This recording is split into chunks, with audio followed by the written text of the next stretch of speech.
I've been trying to find an example for some sort of metaphor to compare to what this video is about, and I've really only come up with one decent one. And it's a political one. I didn't want to go with a political comparison, because this sure as shit ain't a political channel, but damn it, I am desperate for an intro, so I guess this is what we're going with. Let's say hypothetically, and yes, this has happened before, but please, for the love of God, just pretend that it's a hypothetical. Let's say a president towards the end of their term, and again, this is hypothetical. Let's say a president towards the end of their term implements a policy that will give the economy a boost. And then a month later, the new president comes along, and while that guy is getting used to the White House, the policy of the former president kicks into gear, and then for some reason, people start giving the new president credit for the better economy. Saying something like, oh look, ever since this new guy has come into office, the unemployment rate has gone down. Completely ignoring the fact that the policy that boosted the economy was implemented by the former president. This is essentially what happened with the Eastern Conference and LeBron James. All of these seeds were planted for the East to become as competitive as it was this year, and LeBron just so happened to leave.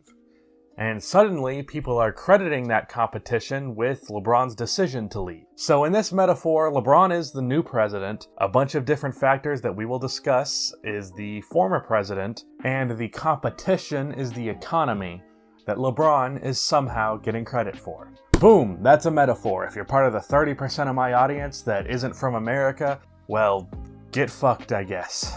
That's your fault for not being born in the greatest country on earth. God bless America. Roll the damn intro. Rebound. Save. Absolutely incredibly with the acrobatic alley-oop.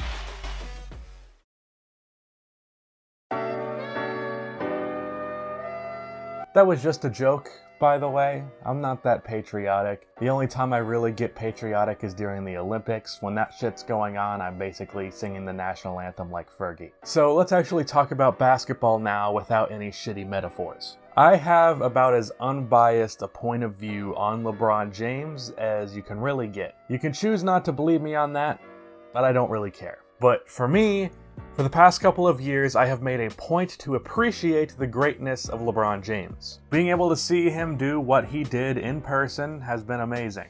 Unfortunately, I didn't appreciate him in my earlier years as an NBA fan, but now I do. What I don't do, however, is stan him and buy into false narratives about him.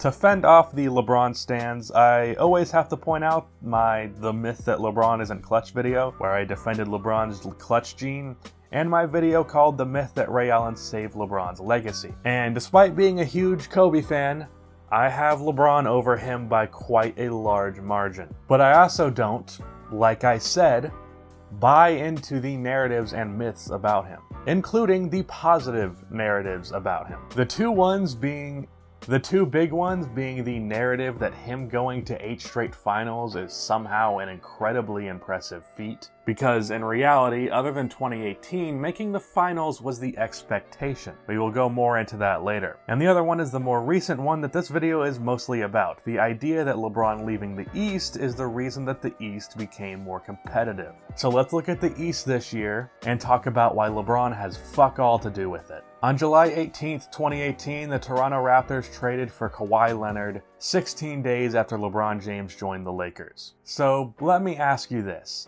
Do you think Masai Ujiri made that trade because LeBron left? Or do you think he saw a trade package of DeMar constantly underperforming in the playoffs and can't be the leader of a championship team, DeRozan, and Jakob Poeltl for Kawhi, top 5 player in the league, Leonard, and Danny Green as a throw-in? Do you think that maybe he saw that trade package and was like, yeah, I'm taking that? Do you think that if LeBron re-signed, he isn't taking that deal?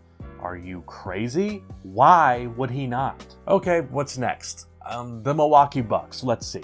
We have been kind of disappointing for the past couple of years. Giannis is becoming a top 10 player in the league, and we would like to keep him around. How do we improve this roster? Oh, would you look at that? Mike Budenholzer, the head coach that somehow got the 2015 Hawks with no top 15 players to the top seed in the East with 60 wins.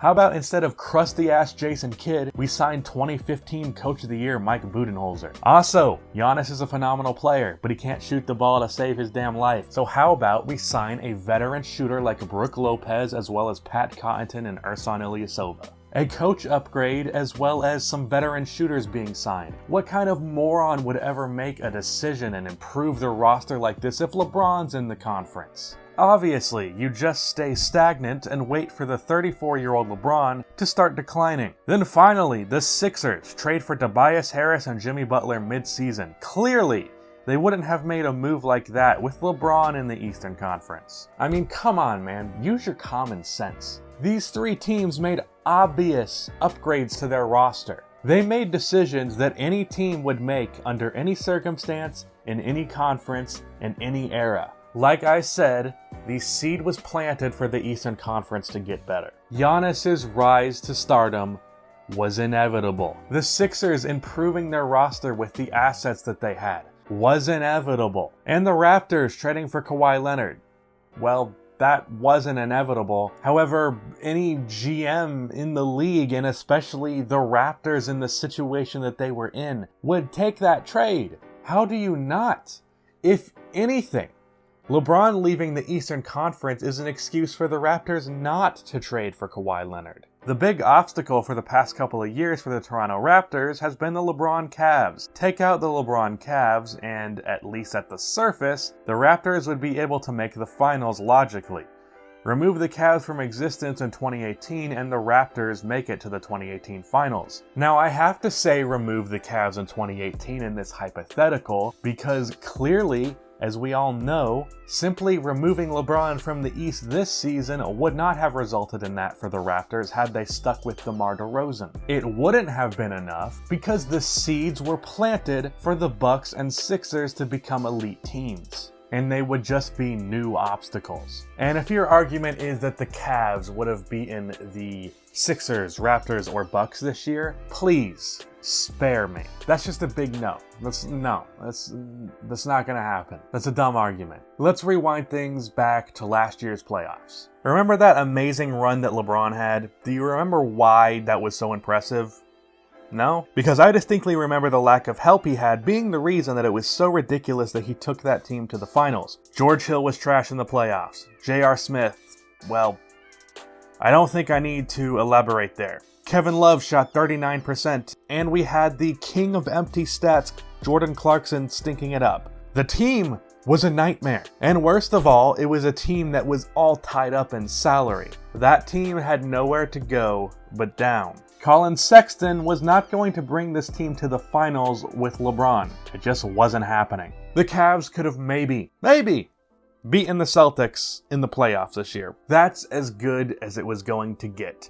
They were not going to beat the Raptors with Kawhi, the Bucks with Giannis and shooters and Mike Budenholzer, or the stacked 76ers. Now, as I mentioned, I also think the impressiveness of LeBron James making 8 straight finals is incredibly overblown. Every year, besides for last year, LeBron was expected to make the finals. You were the best player in the world, with 2 other all-star teammates going up against some weak-ass competition. The old-ass Celtics, the Indiana Pacers with only 1 star, and the 2015 Hawks were the best teams that LeBron faced in 7 years. Going down the list, he dominated the Bulls in 2011, but the Heat were expected to win that series. In 2012, it was surprising that the Celtics challenged them as much as they did. Not the other way around. Escaping that series was seen as pretty much a negative besides for, obviously, his incredible Game 6 performance. Again, the Heat were expected to win, and in 2013 and 14, the Pacers put up a fight, but the Heat were the favorites, and in 2015, everyone knew that the Hawks were pretenders and not contenders. I'll say I didn't expect a sweep,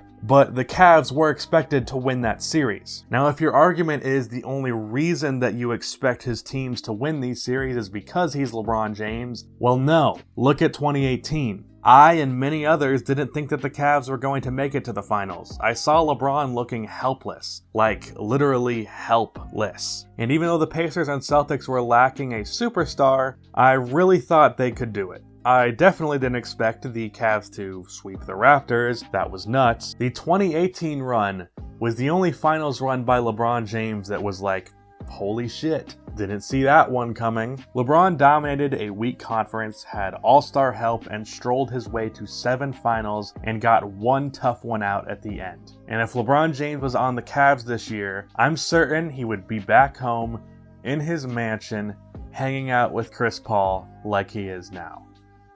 It's not like that's the worst thing in the world. That's the end of this video. Please be sure to like and subscribe for more NBA content like this, and cue the outro music.